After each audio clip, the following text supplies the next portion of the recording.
This morning, health officials are racing to track the Hantavirus as the number of confirmed cases stemming from that infected Dutch cruise ship climbs to 6, with 7 more suspected. 3 people have died.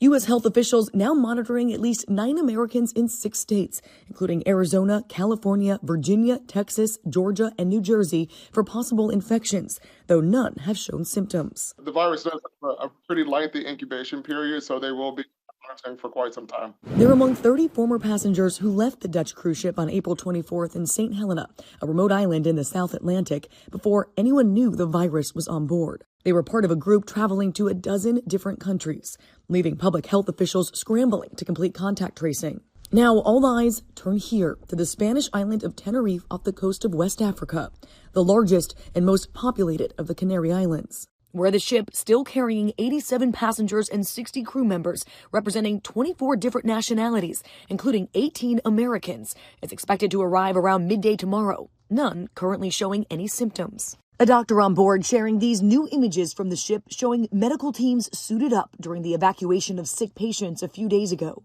The U.S. State Department says it's in direct communication with Americans on board. Right now, we're inside the port, and this is the first piece of land that those passengers will get to touch when they finally get off the ship. Now, the ship won't even be allowed to dock here. Instead, we expect it to anchor somewhere in the water right here. They'll ferry small groups of passengers here to the port dressed in hazmat suits before boarding military-guarded buses and being taken to the airport. Once at the airport, they'll then board flights to their 24 respective countries.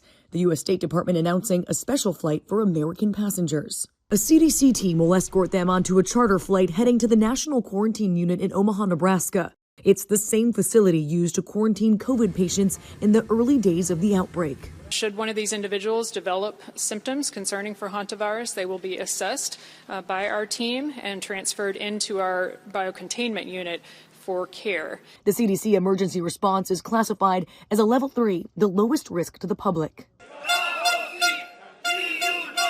Back in the Canary Islands, despite all the precautions, workers at the port here protesting the ship's arrival. This resident says people are scared, but this tourist from Ireland says she's not worried. I feel perfectly fine because I know they're going to quarantine everyone. They're going to make sure everything is safe for everyone. The World Health Organization stressing this is not a new COVID. The risk to the public remains low, but we're following that, reassessing that regularly.